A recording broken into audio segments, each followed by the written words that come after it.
Have you ever felt unable to face a challenge that seemed impossible? Gideon's story is exactly that. An ordinary man, full of insecurities, called by God to do something unthinkable. Israel was being brutally oppressed by the Midianites, and the people were crying out for help. And God responded in a surprising way. Gideon, with just 300 soldiers, defeated a gigantic army and brought peace to Israel for 40 years. In this video, we will understand this unbelievable story, where faith and obedience to God turned the impossible into reality. If you've ever felt that the battle ahead of you was too big, this story will show you that with God, no matter how big the challenge, victory is certain. But before we start, subscribe to this channel and share this content so that new people can be impacted by God's word. That said, let's get to the incredible story of Gideon. Imagine a scene of total despair. The people of Israel, who once experienced freedom and divine protection, now lived under one of the worst oppressions in their history. For 7 long years, the cruel and relentless Midianites devastated the land of Israel. Every harvest, the Israelites watched as their fields were destroyed, their crops looted, and their livestock stolen. Everything they planted with effort was taken by the Midianites and their allies, the Amalekites. Israel was in ruins with no resources and no hope left. The Israelites were so oppressed that they were forced to abandon their homes and hide in caves, holes, and makeshift fortresses in the mountains. Imagine the daily terror, entire families living in fear, unsure of when the next attack would come and powerless to defend themselves. It was a hopeless situation. No matter how much they planted or cared for their animals, everything was destroyed or stolen. The cycle of despair seemed endless, but in the midst of this chaos, something began to change. The broken and desperate people of Israel finally cried out to God for help. They remembered how the Lord had delivered their ancestors from Egypt and the wonders he had performed in the past. They knew that without divine intervention, there was no way out. And as so many times before, God heard the cry of his people. However, God's answer would not come in a conventional way, nor through a great army or a powerful leader. The answer would come through someone who at first seemed unlikely: Gideon. Gideon was an ordinary man. In fact, when we first meet him, he is hiding from the Midianites, threshing wheat in a winepress. Now, if you understand how things work, you know that a winepress is where grapes are pressed to make wine, not where wheat is threshed. Gideon was so fearful of the Midianites that he hid even to do something as simple as preparing wheat to survive. He wasn't a warrior or a leader, just another Israelite trying to survive the brutal oppression. Yet, God chose him. This is the beginning of Gideon's journey. A common man, hiding and living in fear, yet destined to be Israel's liberator. God had a different plan, one that Gideon could never have imagined. The story that follows proves that even in the darkest moments, God is already working on something far greater than we can see. Now let us delve into the details of Gideon's calling. Gideon, a simple and ordinary man, was threshing wheat in an unusual place, a winepress. There he was, trying to hide his work from the feared Midianites. He lived in constant fear, just like the rest of the nation of Israel, hiding and seeking any way to escape oppression. Every day, Gideon did what he could to survive with no expectation of change. However, on this specific day, something extraordinary was about to happen. As Gideon was focused on his work, the angel of the Lord appeared to him. And what the angel said was even more surprising. The angel addressed Gideon with the words, "The Lord is with you, mighty warrior." Now, imagine being in Gideon's place. He was hiding, secretly threshing wheat, afraid of the enemy, and suddenly he's called a mighty warrior. Mighty? Warrior? Gideon certainly didn't see himself that way. He was far from feeling brave, much less a hero capable of leading a nation. Gideon's surprise was immediate. He looked at the angel and, with all the doubts he carried, asked the question that many in Israel were probably asking at that moment. If the Lord is with us, why is all this happening? Where are all the wonders our fathers told us about? How the Lord brought us out of Egypt? Gideon was frustrated. not only with the oppression they lived under, but also with the apparent absence of God amidst the people's suffering.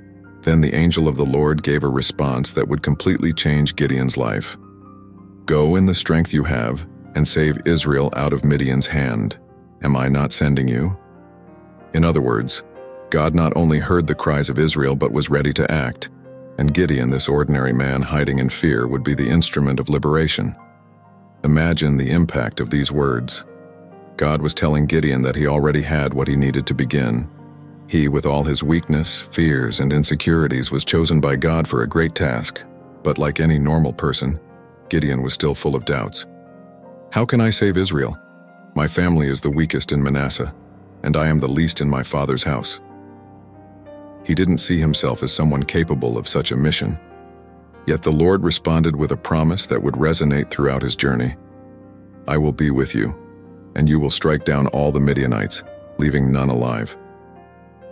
God wasn't asking Gideon to rely on his own strength, but on the strength that came from God himself. This moment marked Gideon's calling.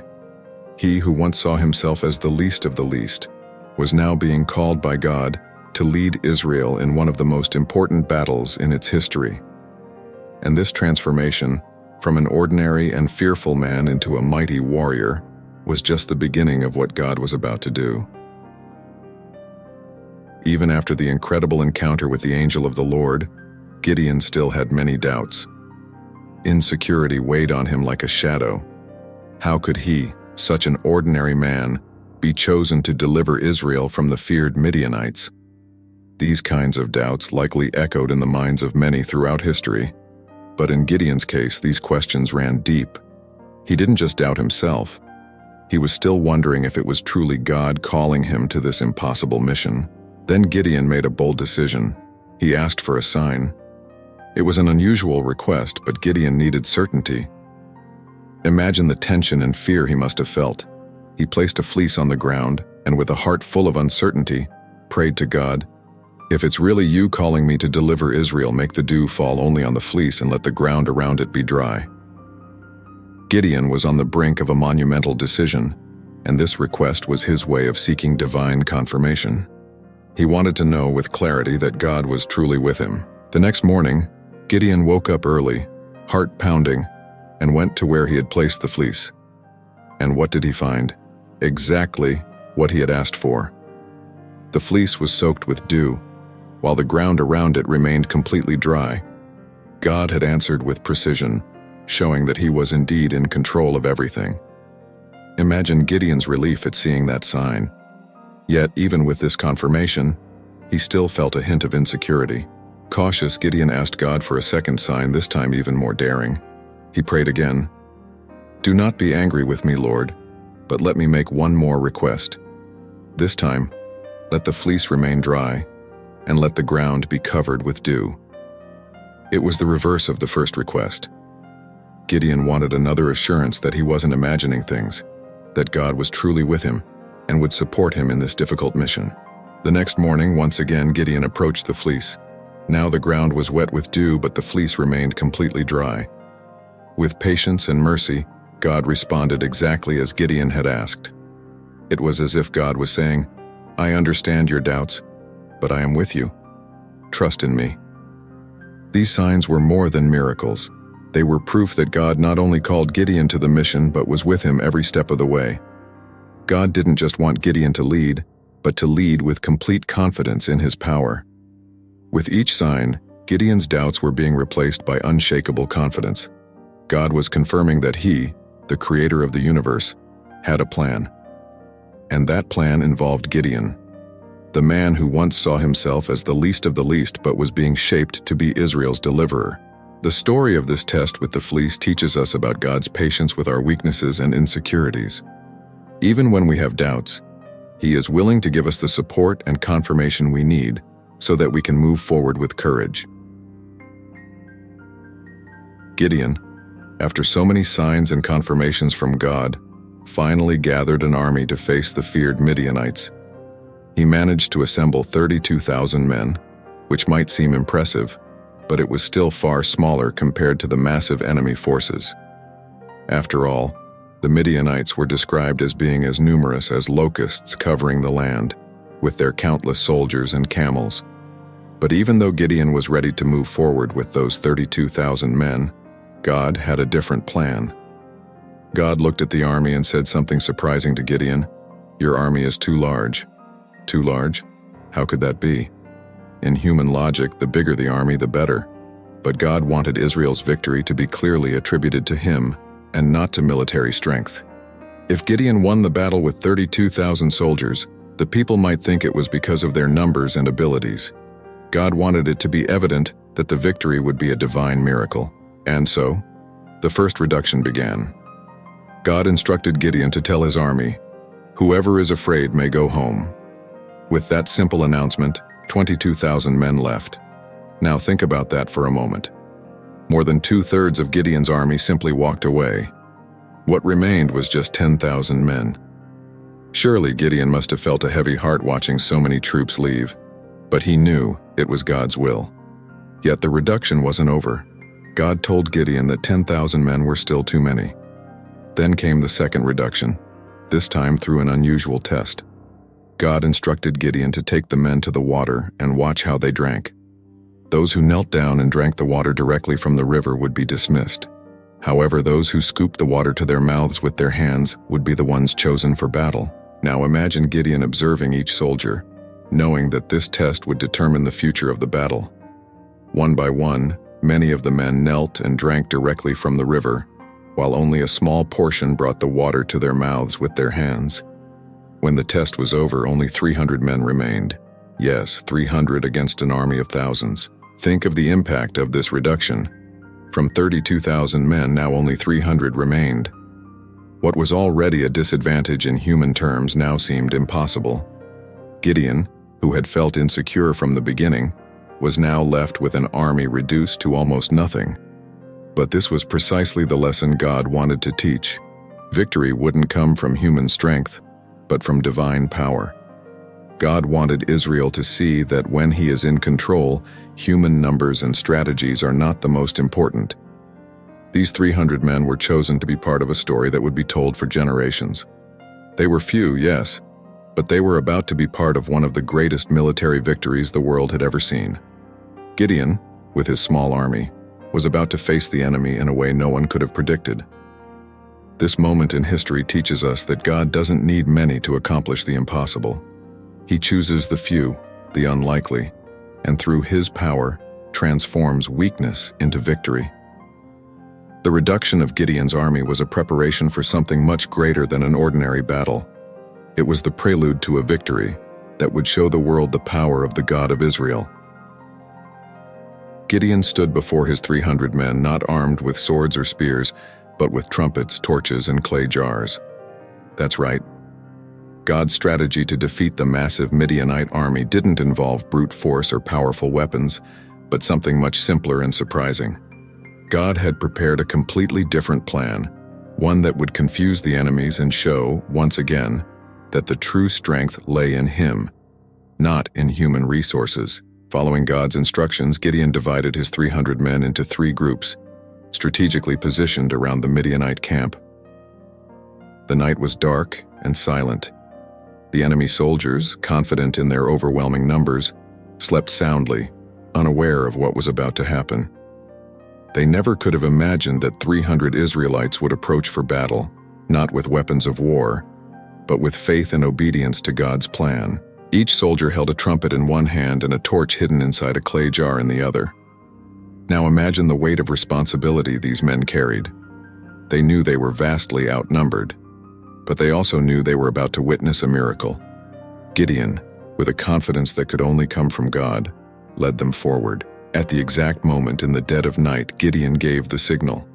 Suddenly, in perfect unison, the 300 men blew their trumpets with all their might. The deafening sound echoed through the mountains, piercing the stillness of the night. At the same time, they smashed the clay jars, revealing the torches that lit up the night sky. It was as if the Midianite camp was surrounded by a massive army. But it wasn't just the sound of the trumpets or the light of the torches that caused panic among the Midianites. All 300 men shouted in unison, "For the sword of the Lord and for Gideon." Chaos and confusion erupted in the enemy camp. The Midianites, waking up in the midst of the commotion, couldn't tell friend from foe. They believed they were under attack by a much larger force than was actually present. Imagine the panic that overtook them.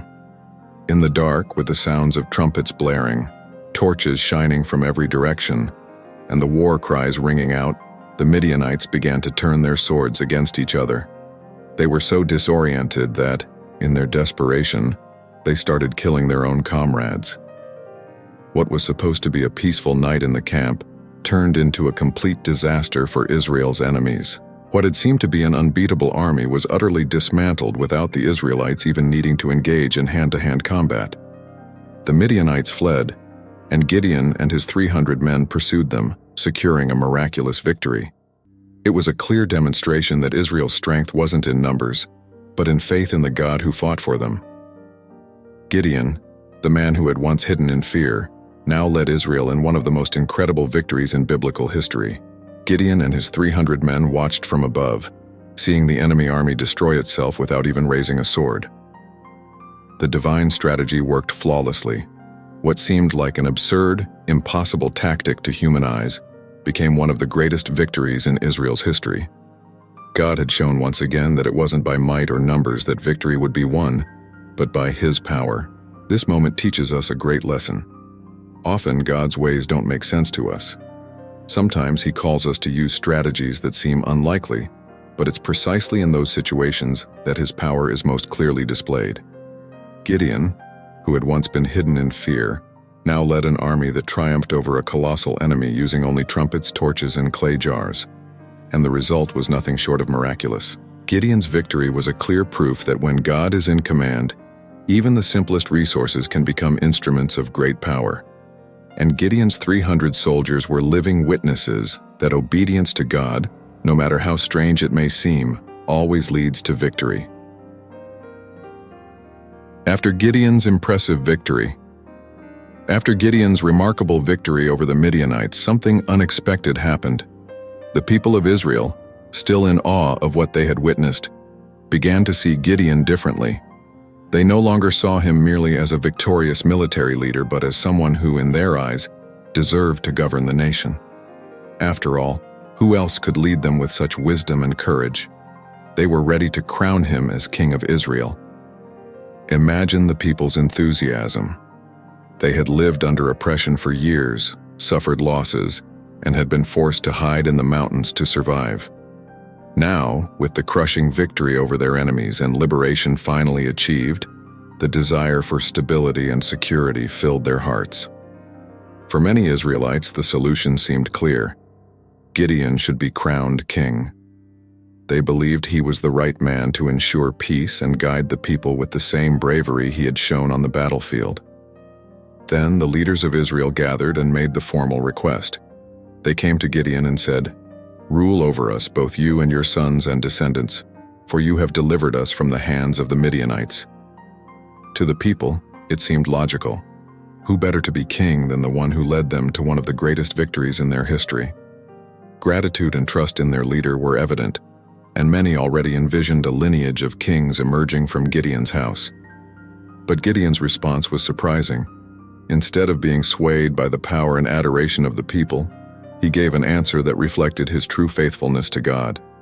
With humility and clarity, he said, "I will not rule over you, nor will my son rule over you. The Lord will rule over you." This was a decisive moment in Gideon's life and in Israel's history. He could have accepted the offer, become Israel's first king, and started a dynasty of rulers. But Gideon understood something far deeper. The true leadership of Israel belonged to God, and no one else. He knew the victory had not been won by his own strength or wisdom, but by God's power. And instead of seeking personal glory, Gideon shifted the focus back to the Lord, reminding the people that it was God, not him, who deserved to be their king. Gideon's refusal of the kingship highlights his character in a powerful way.